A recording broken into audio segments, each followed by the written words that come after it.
Ocean of contemporary American art and culture. We are thrilled and deeply honored to present tonight's conversation on culture with our very special guest, the legendary and iconic American feminist, Ms. Gloria Steinem. Leader, activiste, journaliste, écrivaine, organisatrice et conférencière, Gloria Steinem est l'une des figures emblématiques de la lutte pour l'égalité homme-femme aux États-Unis. Ses écrits, ses voyages, son militantisme et ses engagements sociaux et politiques ont fait bouger les lignes et influencé toute une génération de femmes dans le monde anglophone. À l'occasion de la parution en France de son récit autobiographique « Ma vie sur la route », Gloria Steinem est en conversation ce soir avec Lorraine Bastide, journaliste et activiste féministe, avec une traduction en français assurée par Fabienne Gondran. Grand reporter, puis rédactrice en chef des pages d'information du magazine Elle, Lorraine Bastide anime également le podcast La Foudre, où elle reçoit des femmes artistes, intellectuelles ou politiques pour parler de leur parcours professionnel, de leur création et de leur féminisme.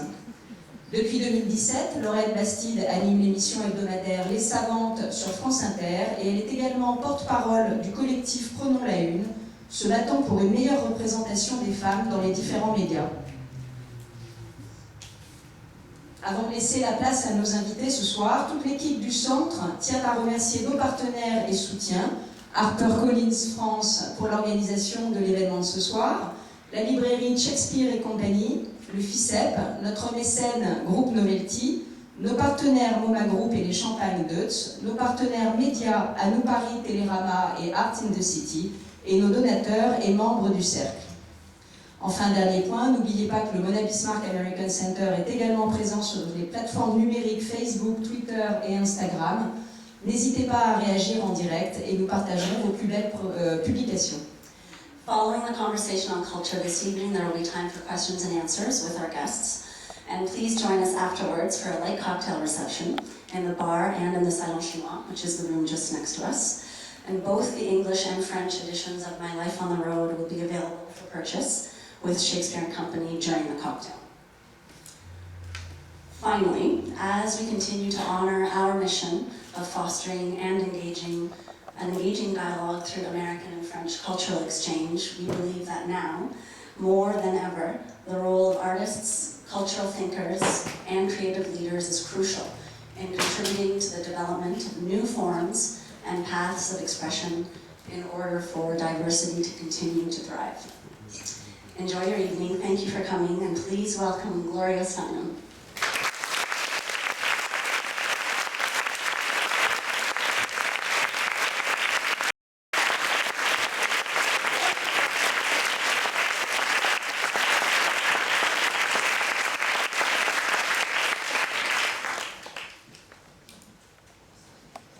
Good evening.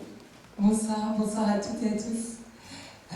So I'm going to ask the question to Gloria in English and translate them to French for you very quick, and let Fabienne translate Gloria's answers for you. I apologize for being monolingual. Mes excuses, je ne parle qu'une seule langue, toutes mes excuses. So Gloria Steinem, I cannot believe I'm saying your name in front of you right now, tonight at the Mona Bismarck Center. I just wanted to start this interview by thanking you. And I'm going to cry, I think. Thank you for everything you've done for women over the last 60 years. You've earned just rights, freedom, voice, and I probably wouldn't be doing what I'm doing today if you hadn't paved the way for me and my feminist sisters. So thank you, I'm so grateful, and I think you deserve by starting with an applause.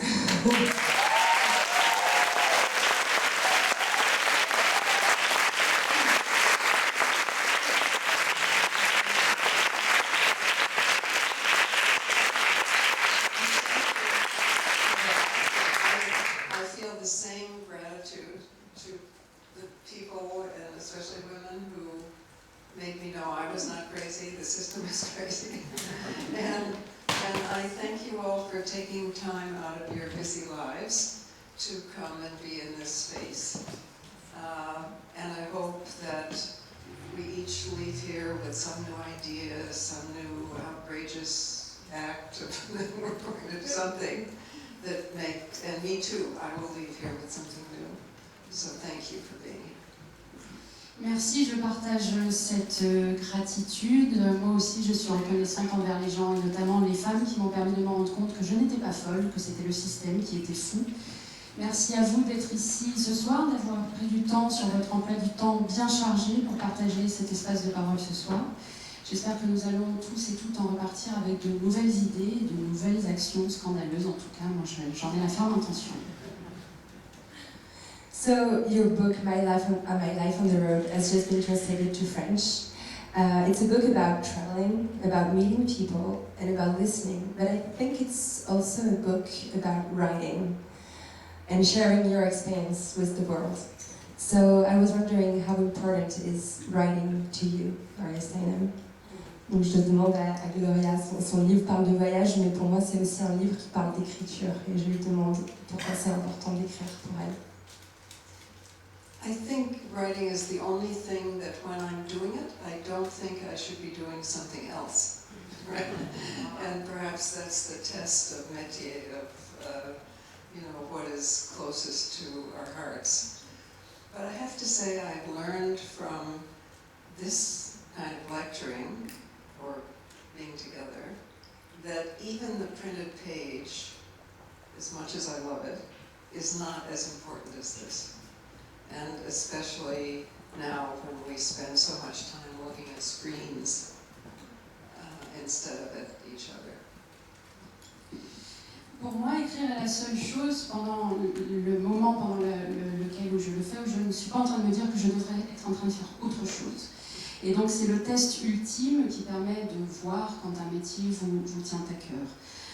Ceci étant, la page imprimée ne remplacera jamais ce que nous sommes en train de vivre là, c'est-à-dire une rencontre face à face en réel, et c'est tout aussi important, surtout dans ce monde où nous passons un temps considérable devant nos écrans. In this book you share your life, even the most intimate aspects of your life, especially regarding your childhood.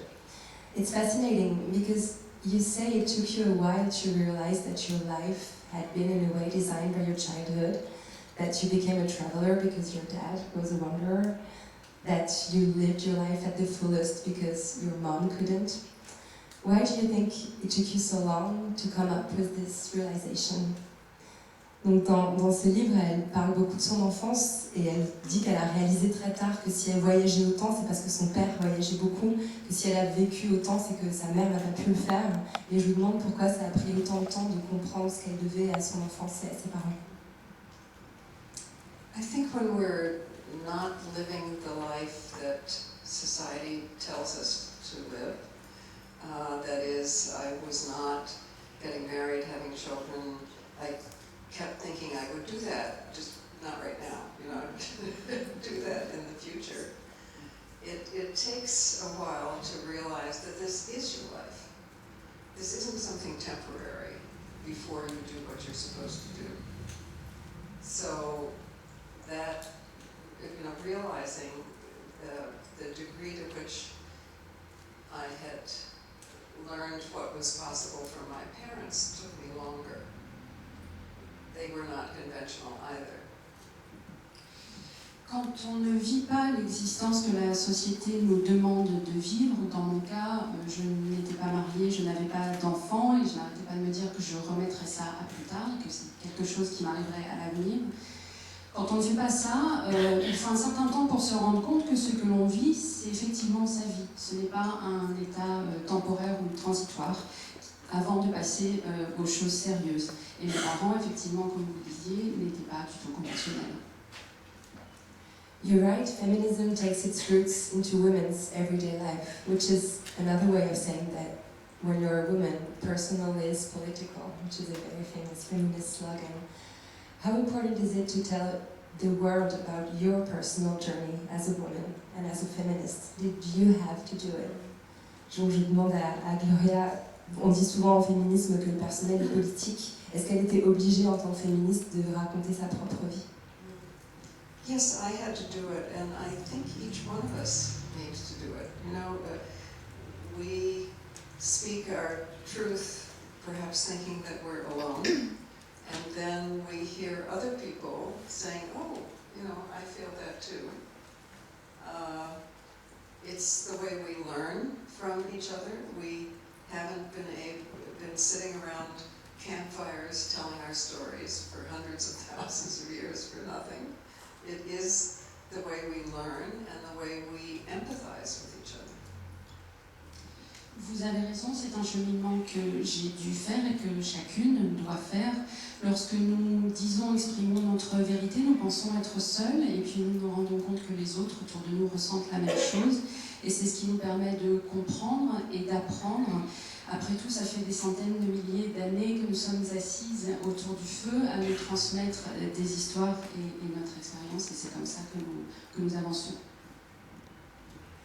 So what I love about this book is that there is an interesting paradox in it. You often travel alone. It's a very solitary experience and a very independent life you've led. But throughout this book, there are so many lives that cross your path.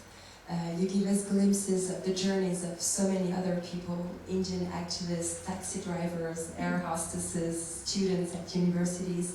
And I have the feeling that this book isn't about traveling places, but more about traveling humanity or people. Am I right? Donc, dans le livre, elle est souvent seule, elle voyage seule, mais elle rencontre beaucoup de vie, elle raconte, elle donne des petits bouts de vie de plein de monde, et donc j'ai l'impression que c'est moins des voyages dans l'espace que des voyages dans l'humain qu'elle entreprend dans ce livre.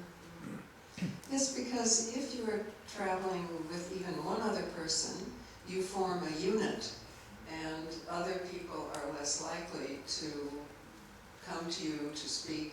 If you are by yourself, you are more open to kind of instant communication with the people around you. It isn't that one thing is better or worse, but it is true that a solitary traveler is more likely to become part of the groups that you, or the individual people you encounter, and it's more likely to be spontaneously there.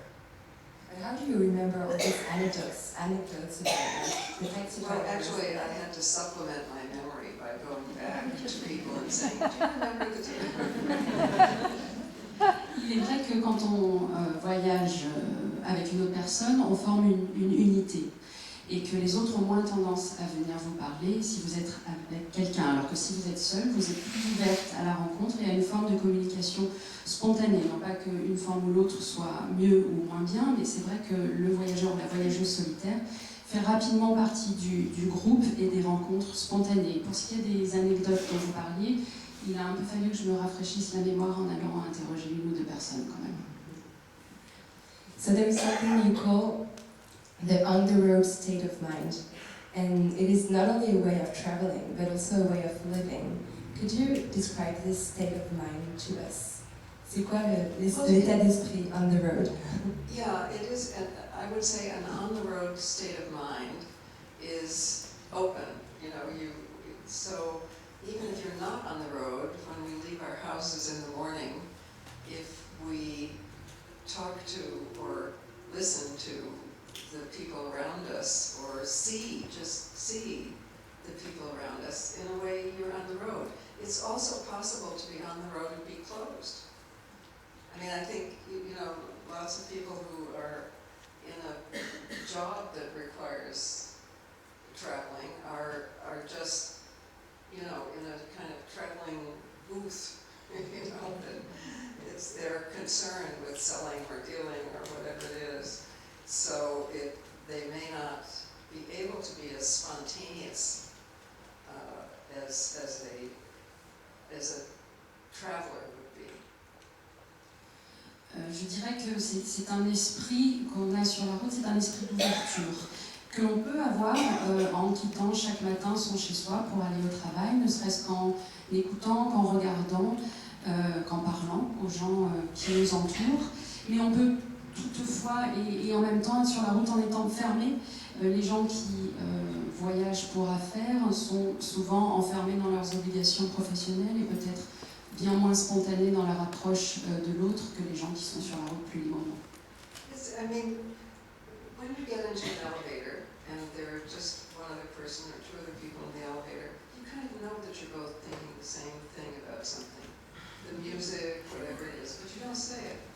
It's so interesting if you say it. I was standing on the curb near my house, and there was a man, an elderly Chinese man, standing next to me, who I think was delivering food, right? And I decided I would just say hello to him for no reason. And so I said hello to him, and he said to me, you can't make this up, "What do you think of Margaret Thatcher?"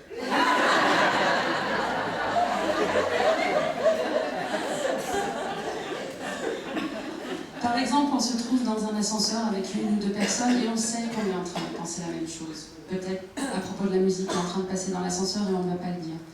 Ce qui est fascinant, c'est quand on prend la parole. J'étais près de chez moi, sur le trottoir, un jour, il y avait un vieil homme chinois à côté de moi qui était en train de livrer de la nourriture et je me suis dit, je vais lui dire bonjour, juste comme ça. Donc je lui ai dit bonjour et ce qu'il m'a répondu ne peut pas s'inventer, parce qu'il m'a demandé, qu'est-ce que vous pensez de Margaret Thatcher?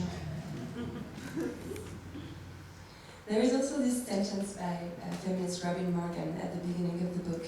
Hatred generalizes, love singularizes. That struck me because the more I go forward into feminism fight, the more convinced I am that our fight is a fight for complexity.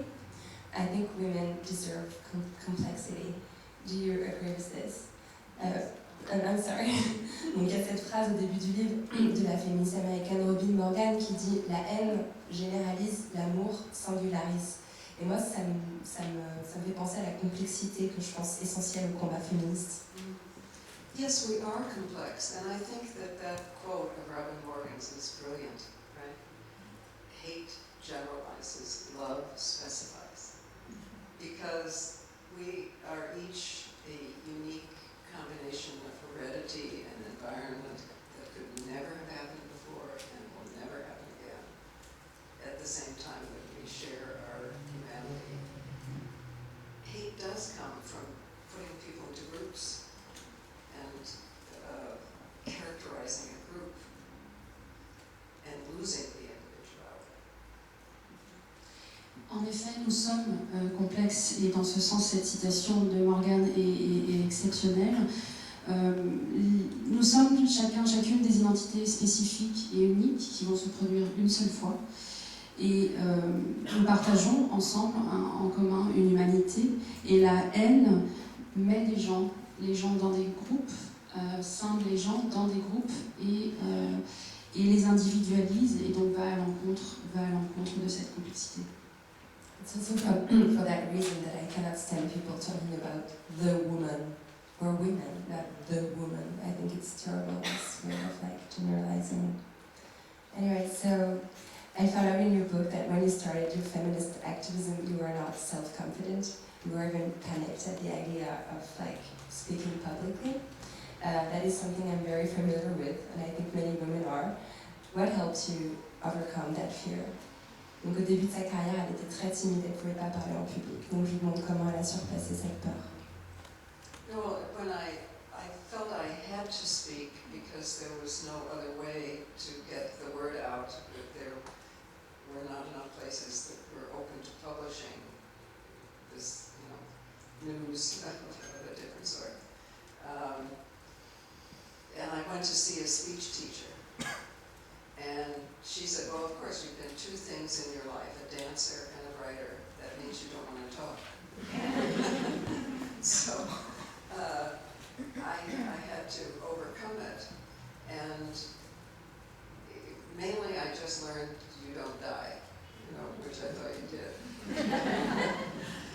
So that was very helpful. But the reward is so huge because, as I was saying, sitting in a circle, telling our stories, it turns out you cannot empathize, literally, you cannot empathize with each other unless you are together with all five senses. We don't produce oxytocin, which is the hormone that, if male or female, if you hold a baby, you're flooded with oxytocin. And unless we're together, you don't produce that, right? So the reward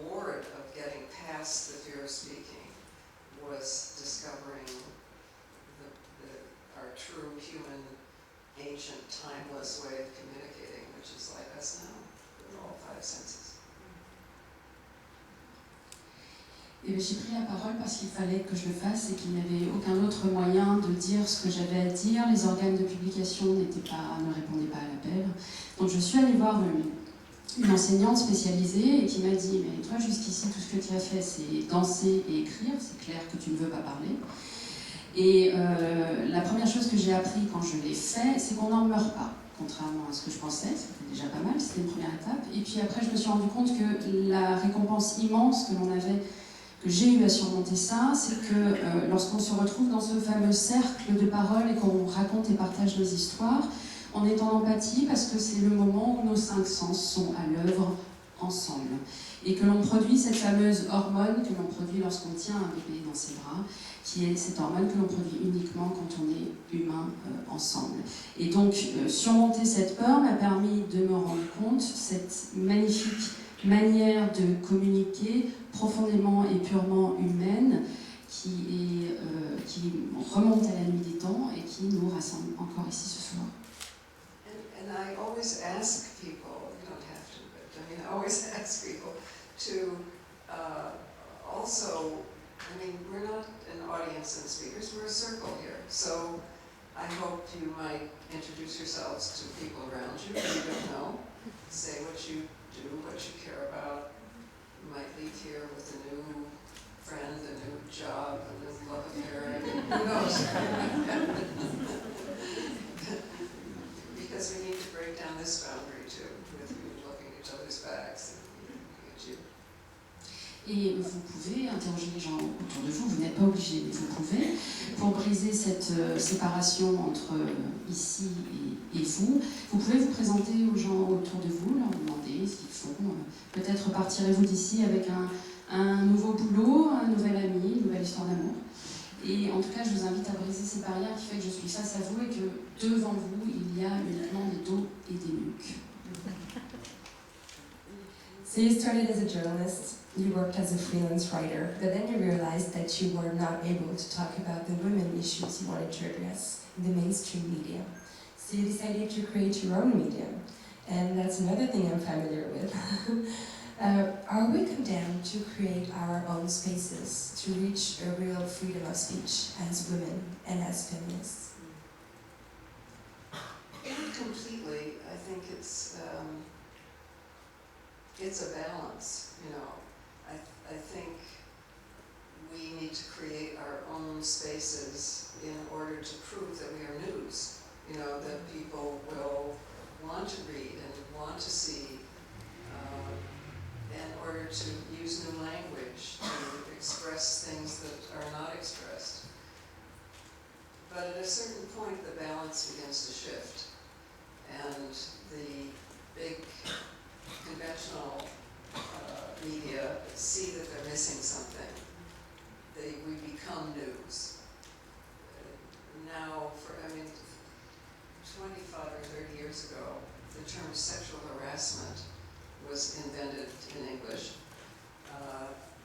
We did a cover story about it, gradually built. Okay, now, because we had our own media, because we had our own speak-outs and meetings and so on, the Me Too movement is recognized as news by everyone. So it's a process.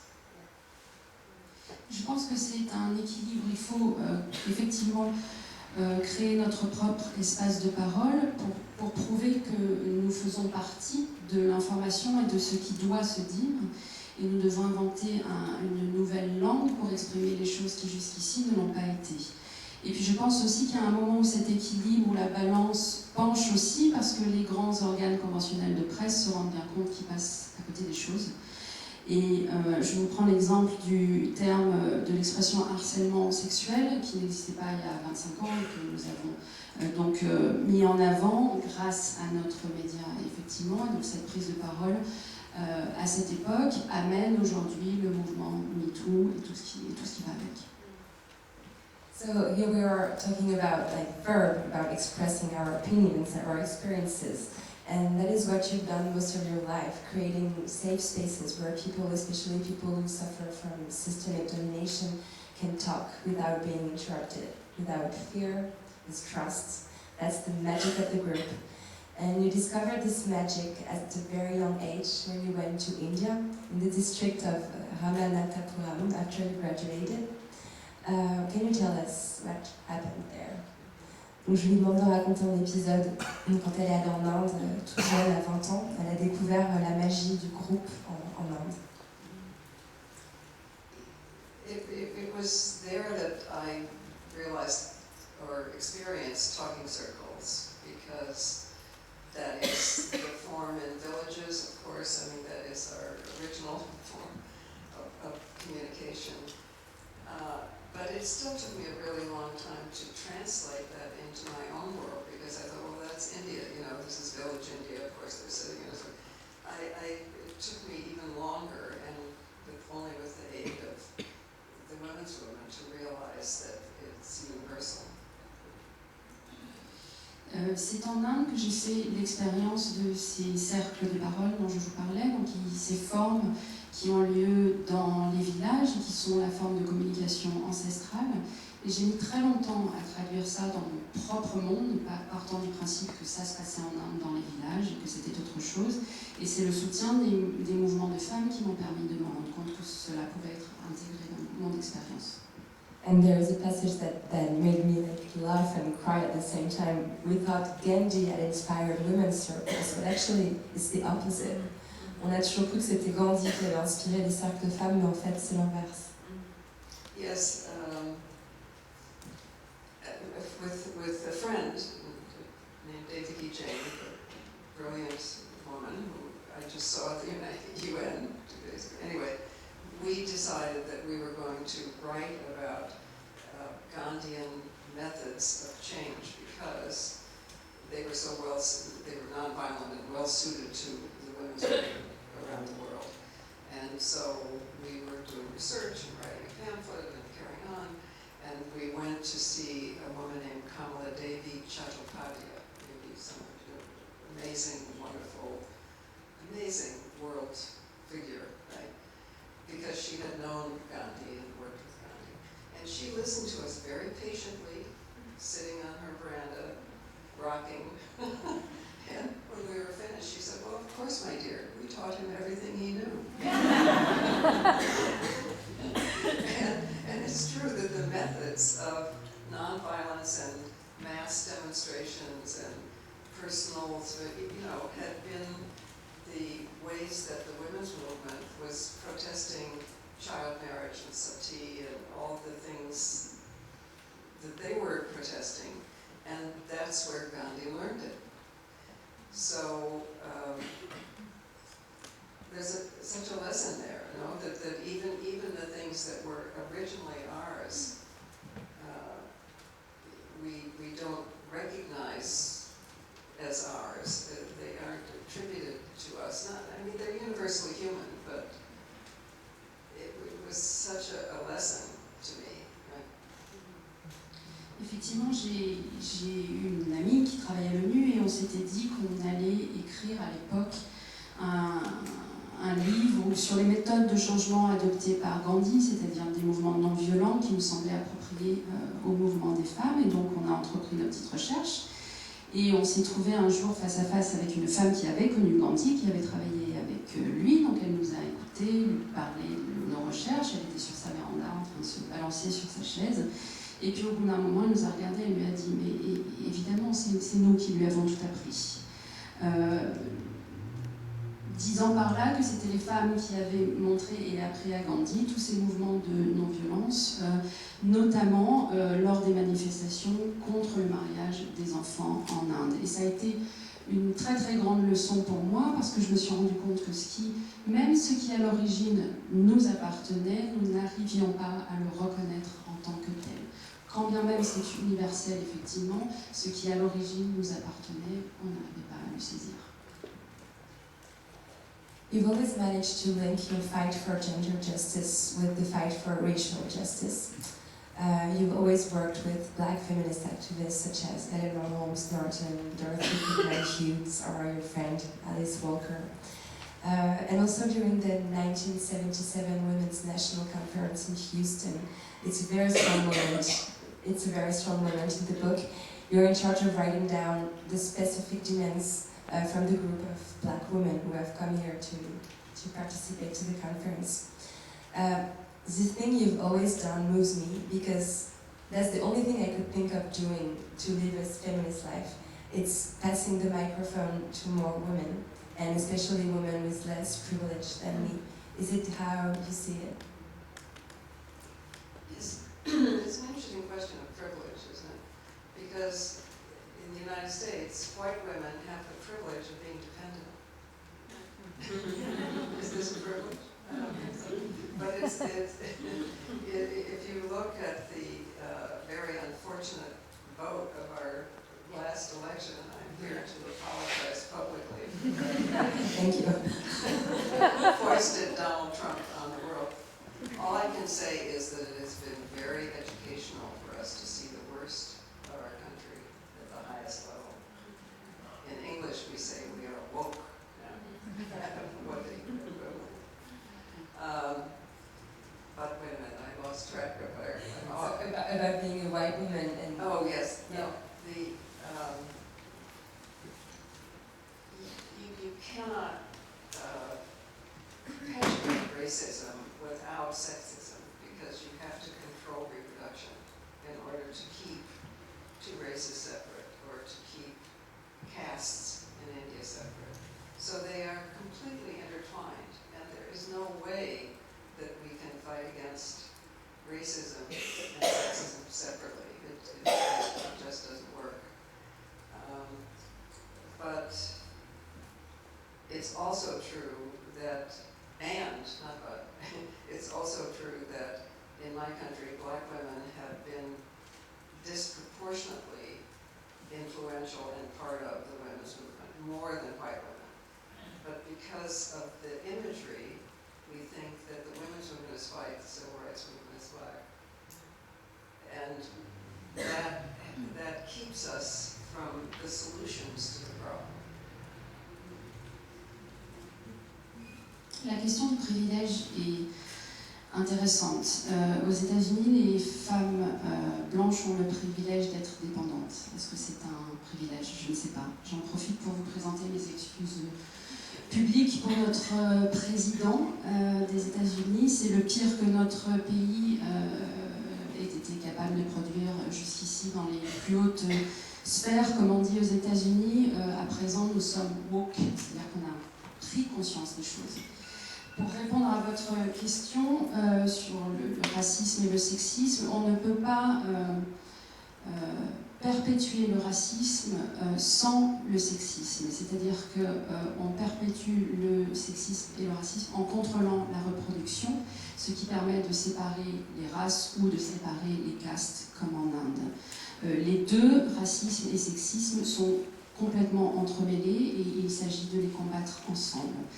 Il est vrai aussi qu'aux États-Unis, les femmes noires ont exercé une influence phénoménale sur les mouvements des femmes, et ce n'est pas toujours, ce n'est pas dit, ce n'est pas reconnu. On pense souvent que le mouvement de civil rights, donc pour les droits des Noirs aux États-Unis, était plutôt l'apanage des Noirs, alors que le mouvement des femmes était plutôt l'apanage des Blanches, ce qui le font. In our last unfortunate election, 96% of Black women voted for Hillary Clinton, and 51% of white women voted for Donald Trump. So the women's movement has always been disproportionately Black women. I think that proves it. But we need also to understand why 51% of white women voted for Donald Trump. Mainly because, but mainly because they are dependent on the income and identity of a white man, and they're voting his self-interest. Et pour information, pour revenir sur cette infortunée élection présidentielle aux États-Unis, il faut savoir que 96% des femmes noires ont voté pour Hillary Clinton et 51% des femmes blanches ont voté pour Trump. Donc le vote pour les femmes est très majoritairement noir chez les femmes. Et il faut se poser la question de ce 51%, à quoi correspond-il? Il correspond essentiellement à des femmes blanches qui sont dépendantes du revenu et de l'identité de leur époux. And the smartest thing I've ever heard about this was said by Harriet Tubman, a woman in the pre-slavery era, black woman, who freed herself from slavery, ran into the North, and conducted raids at night into the South to free other slaves. When she was complimented for freeing thousands of slaves in her lifetime, she always said, "I could have freed thousands more if only they knew they were slaves." La remarque la plus intelligente que j'ai lue à ce propos vient de Harriet Tubman, qui était à l'époque de l'esclavage, qui était une ancienne esclave qui avait fui dans les États du Nord des États-Unis et qui organisait des raids la nuit pour repasser dans le Sud et aller libérer d'autres esclaves. Et quand on l'a complimentée un jour en lui disant « mais vous avez libéré des milliers d'individus », elle a dit « j'aurais pu en libérer des milliers encore plus si seulement ils avaient su qu'ils étaient esclaves ». Thank you. There is a very important moment in the book when you talk about this journey into the feminist fight at the end of the 70s, where there are two political lines. One is a moderate line, which was embodied by women from the generation previous to yours, such as Betty Friedan, who thought things could be changed from the inside. And then there is a more radical movement, and you chose to embrace the radical one, the one that called for a revolution. Have you ever regretted this choice? Donc à la fin des années 70, il y a deux lignes dans le féminisme américain, une ligne assez soft, incarnée plutôt par Betty Friedan, et une ligne plus dure, plus radicale, plus révolutionnaire, la ligne que Gloria a choisie. Je vous demande si elle a un jour regretté ce choix. No, I've never regretted the choice, but I think the choice was made by our situations. Betty Friedan was talking to an audience of a life she had experienced, which was being married, living in the suburbs, unable to use her college education, thinking there must be more to life than this. So it was very important that she spoke to women with that experience. That was not my experience. So I think it's equally important to speak our experience in both cases. Non, je n'ai jamais regretté ce choix, d'autant plus que ce choix était le fruit de nos situations respectives. Betty Freeman était mariée, vivant en banlieue, ayant une éducation universitaire dont elle ne pouvait pas se servir et pensant que la vie ne pouvait pas se résumer à ça. Et c'était important qu'elle prenne la parole depuis ce point de vue-là, avec son expérience. Son expérience n'était pas la mienne, j'en avais une autre, mais les deux sont valables. It's so interesting how you always remind us how important the point of view from which you're talking is fundamental. So your book is dedicated to Dr. John Sharp. He's a doctor who helped you get an abortion in London in 1957, when abortion was still illegal in most countries, meaning that it was authorized if the mother was in danger.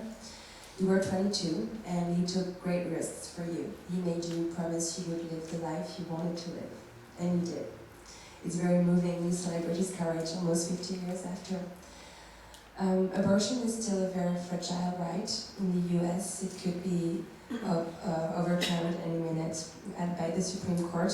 But also here in France, I don't know if you're aware of this, but recently a gynecologists union has threatened a few days ago to go on abortion strike.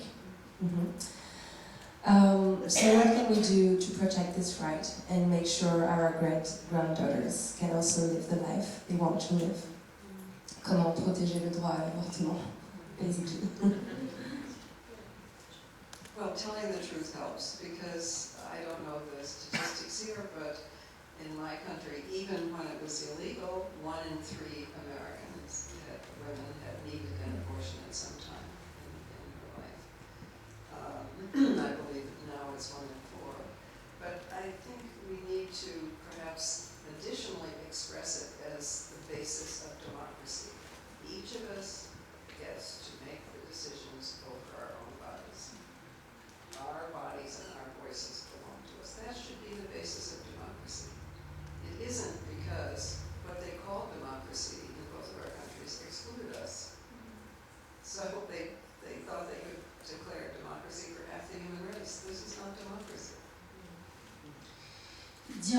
société est utile. Je ne sais pas quelles sont les statistiques ici, mais aux États-Unis, quand bien même à l'époque où l'avortement était illégal, il y avait quand même une femme sur 3 qui avait recours à l'avortement à un moment de son existence. Aujourd'hui, c'est une femme sur 4. Je pense qu'en outre, il faut exprimer le fait que le droit à l'avortement est la base de la démocratie, de toute démocratie, et que nos corps et nos voix nous appartiennent, et qu'on ne peut pas appeler démocratie un endroit qui s'adresse uniquement à la moitié de la population. If the law has a direct relationship to a fertilized egg in a woman's body, that means her body has been nationalized.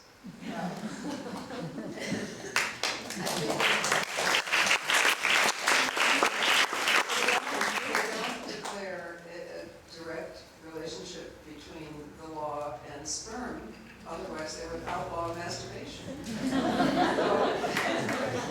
We need to stand up for each person's ability to control, to decide our physical selves. Si la loi établit un lien direct entre un œuf fertilisé à l'intérieur d'un corps de femme, cela veut dire que ce corps est nationalisé. Je pense que si inversement on établissait une loi à un lien direct entre la loi et les spermatozoïdes ou le sperme, il faudrait rendre illégale la masturbation. Et donc il revient aux deux parties d'exercer le pouvoir sur son propre corps. You've also always been very close to Native American communities. At the end of the 1977 Congress, a group of Lakota women give you a necklace, and this necklace becomes a lucky charm that follows you all your life. These activists were the first ones to link the violence against women with the violence against nature. And it's a little pleasure in giving to myself by asking you this question, because I'm very intrigued by ecofeminism lately. And I was wondering if you thought feminism could be a key to solve the environmental crisis. Je parle des tribus femmes amérindiennes dont elle a toujours été très proche et qui lient très souvent la violence contre les femmes et la violence contre la terre, contre l'environnement. Et je lui demande son opinion sur le mouvement écoféministe. Yes, because it's the same fundamental unnatural hierarchy that tells us, or tries to tell us, that men can dominate women and that humans can dominate nature. Both things are built on the idea of hierarchy and domination. Actually, the origin of monotheism, patriarchal monotheism, which I don't know if there's any other kind, but anyway, was the withdrawal of godliness from nature, from women, in order to make it okay to conquer nature from women. We are trying to portray, recreate a culture or a society that is about a circle, not a pyramid, not a hierarchy. We're trying to say that humans and nature are linked, we are not ranked.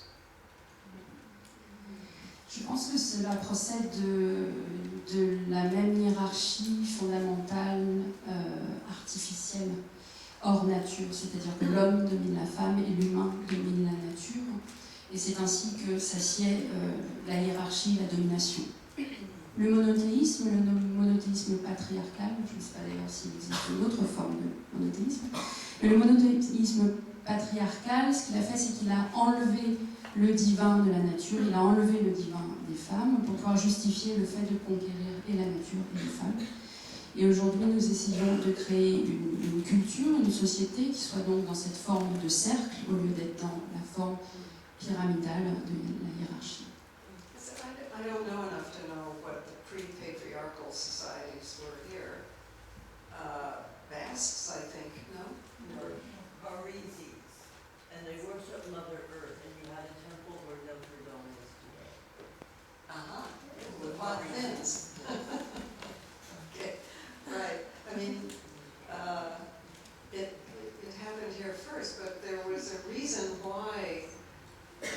6 million witches who were just practicing healing and medicine and passing on the arts of birth control, were murdered over, what, 300 years, I think? Yes. Yeah. So the patriarchy embraces our political systems of dominance that can only be overturned if we reject the categories and say we basic things like we each have a right to our own body and we are connected to nature. We can't exist outside of nature. Les sociétés patriarcales, je ne sais pas ce qu'il en était ici, je suis désolée, je n'ai pas entendu ce que vous avez dit, je pense que tout le monde dans la salle a dû l'entendre. Il y a une raison pour laquelle 6 millions de sorcières qui pratiquaient la guérison, la médecine, qui transmettaient les connaissances sur la manière de contrôler les naissances, il y a une raison pour laquelle elles ont été tuées sur un espace, sur une temporalité de 3 siècles. C'est parce que les systèmes politiques de domination sont à l'œuvre et pour les mettre à terre, il faut rejeter les catégories et effectivement revenir à ce lien à la nature plus évolutive. I'm so glad you mentioned the witches, because it's through the witches that I came to ecofeminism, and I think this is all like really linked and it really makes sense. So being a beautiful woman can be a huge privilege, and it can help you being heard and being listened to in some circles. It can also prevent you from being believed and understood. In the 70s, people just couldn't understand why you were a feminist and single, or you could have just get married. Have you ever wished you looked totally different, as many other women did? Je lui demande si son physique puis parfois l'handicapé, parce que quand elle était toute jeune, on disait qu'elle était beaucoup trop belle pour être féministe, et c'est Well, and I felt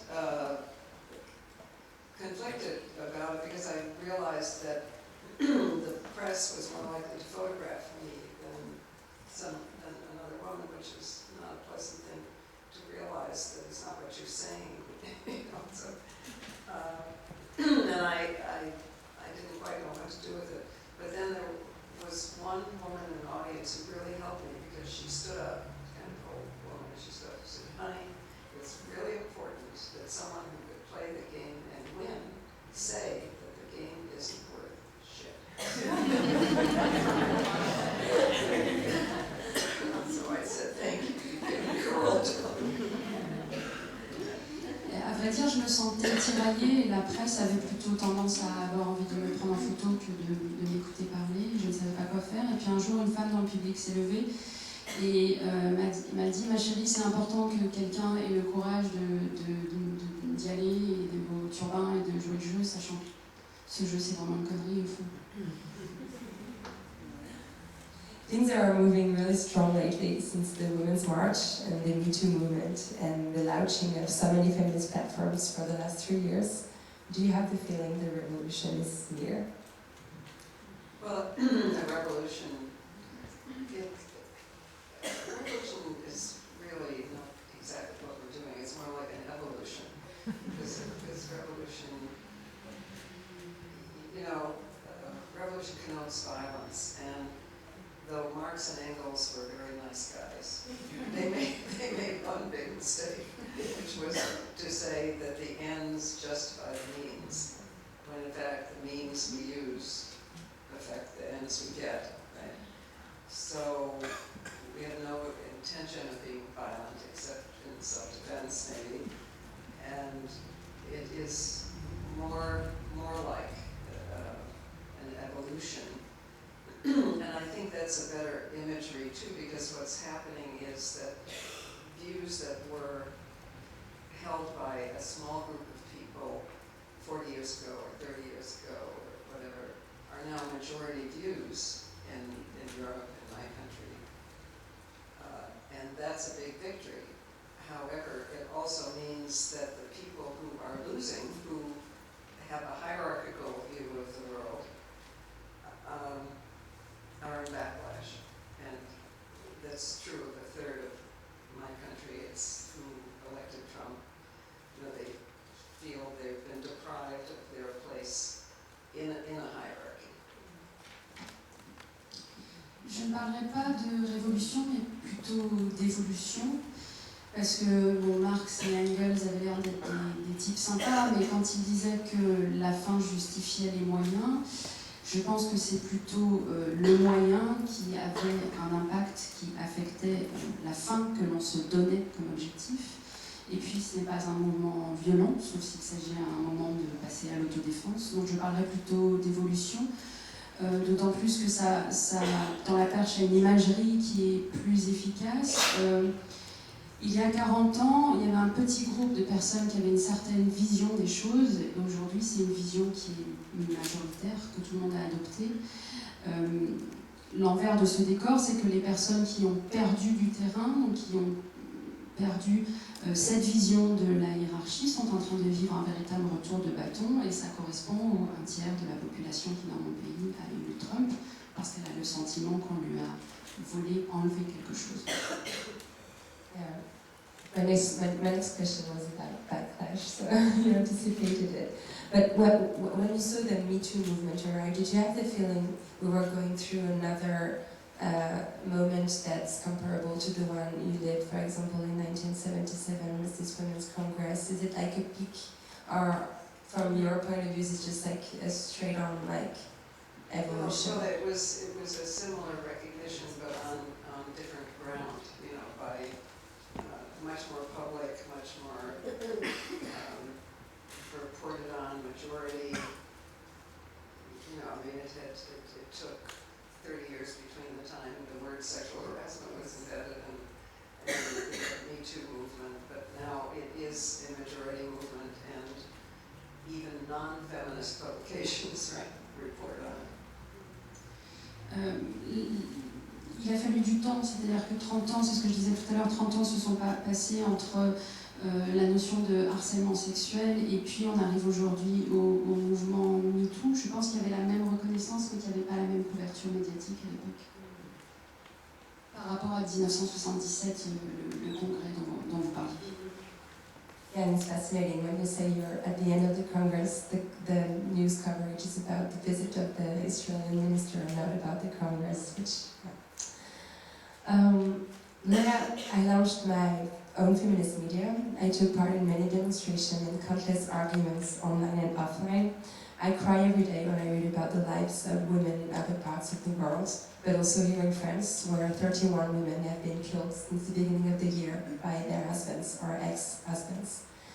I am overwhelmed, I don't get enough sleep, I don't see my kids, I'm getting a divorce. Most of the time, I'm angry, I'm exhausted, and I've only done this for 3 years. So I would love to become one day the peaceful, healthy, smiling feminist 80-year-old activist you are today. So do you have any health tips? I'm angry. I'm sick. You don't look angry, you look so peaceful and I don't know. How do you do? Je suis encore en colère, qu'est-ce que vous croyez? Of course I'm angry. I mean, anger is like an energy cell. You can tap into it and it makes, I mean, it's really important. But it's tiring. Yes, you need to take care of yourself. But it would be way worse to see injustice and to feel it done to you and not be angry. I mean, it's healthy. Anger is a great thing. It's the groups that are not supposed to be equal are told not to be angry.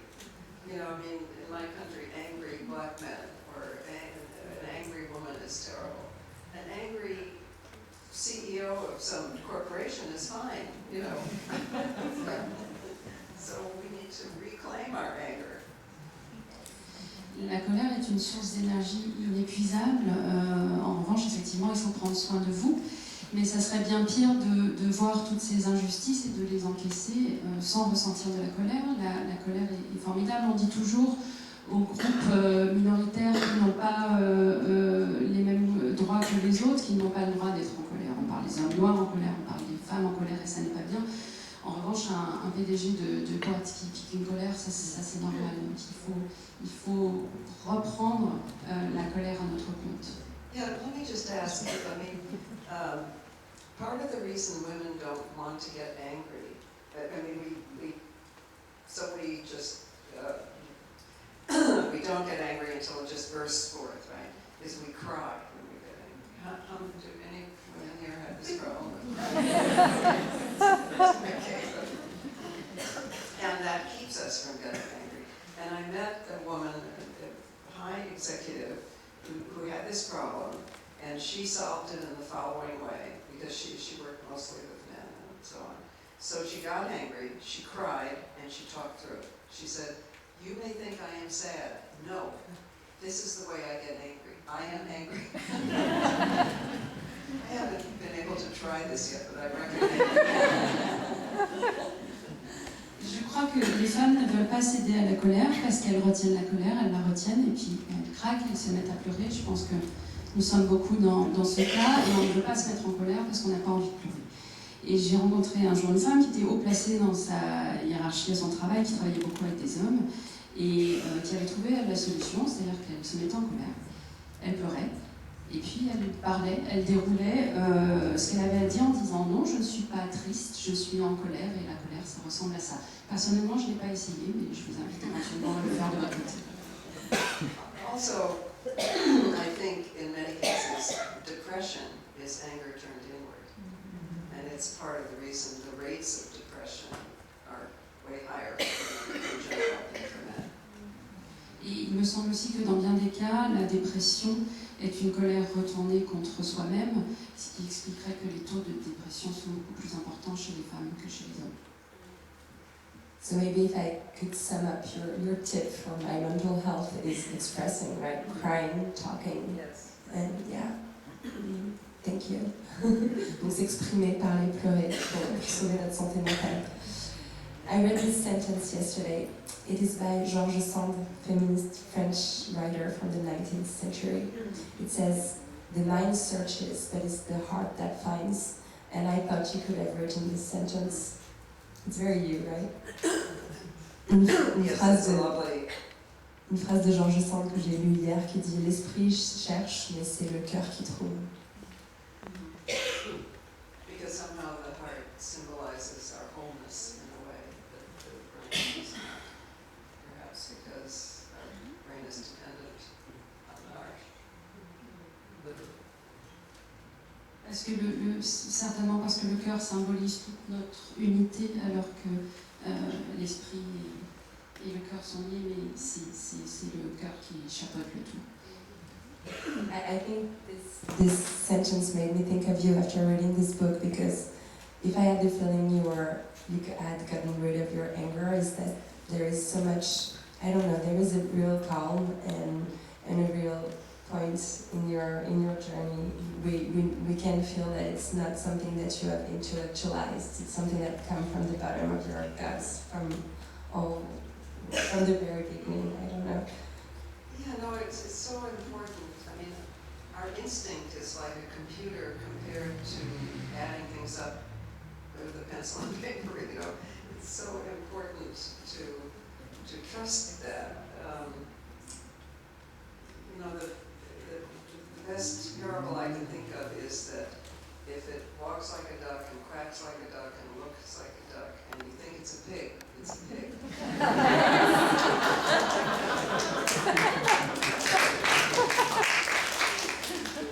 Je pense que c'est essentiel de suivre notre instinct. Notre instinct, c'est à la puissance d'un ordinateur par opposition à des calculs qu'on fera à la main sur le papier. Donc notre instinct, il faut lui faire confiance. La seule parabole à laquelle je puisse penser, c'est si ça a une tête de canard, si ça fait un bruit de canard, si ça marche comme un canard, mais que ça ressemble à un cochon, c'est vraisemblablement un cochon. In your book, you write that over the last 20 years, you haven't spent more than a week at your house, at home, in your room. I know you read Virginia Woolf. I love her too. So there is a question I asked to every woman I interview. Do you have access to your room of your own? No, well now I do. I mean, I fixed up my apartment. I unpacked the cardboard boxes. I mean, even birds have nests. So now I do have a nest. I do have a home. Oui, donc Donc la question c'était est-ce que j'ai ma chambre à soi par référence à Virginia Woolf? Oui, aujourd'hui je me suis posée à New York, j'ai refait mon appartement, j'ai défait les cartons, il y a même des nids d'oiseaux, donc oui j'ai mon nid à moi, j'ai ma chambre à moi. And unlike Virginia Woolf, I always have a room of my own, just had boxes in it. Et contrairement à Virginia Woolf, j'ai toujours eu une chambre à moi, sauf qu'elle était pleine de cartons. Thank you so much, Gloria Steinem. Merci, Fabienne.